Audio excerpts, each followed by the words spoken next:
السلام عليكم ورحمة الله تعالى وبركاته. مرحبا بكم الإخوان والأخوات في هذا الفيديو الجديد. هذا الفيديو اللي غادي نطرح فيه بزاف ديال الأسئلة حول ما تتعرض له فلسطين الآن، وخاصة قطاع غزة.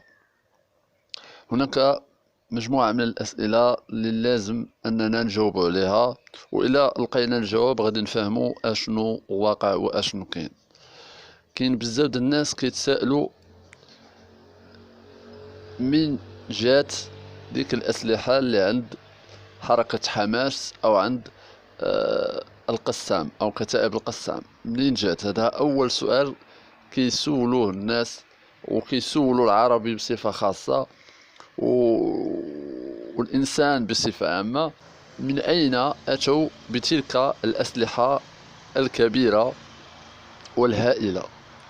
هذا سؤال.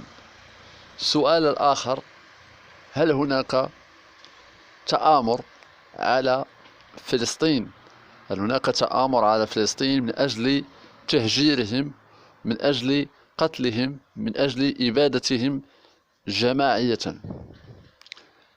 يمكن هذا الفيديو هذا يمكن أنه يقدر أنه يحيده يمسحوه، يقدر يجي انذار، يقدر يجي أي حاجة، ولكن اللي بغيت نقول هاد الأسئلة هذه خاص أي عربي خاصو يسول ويجاوب.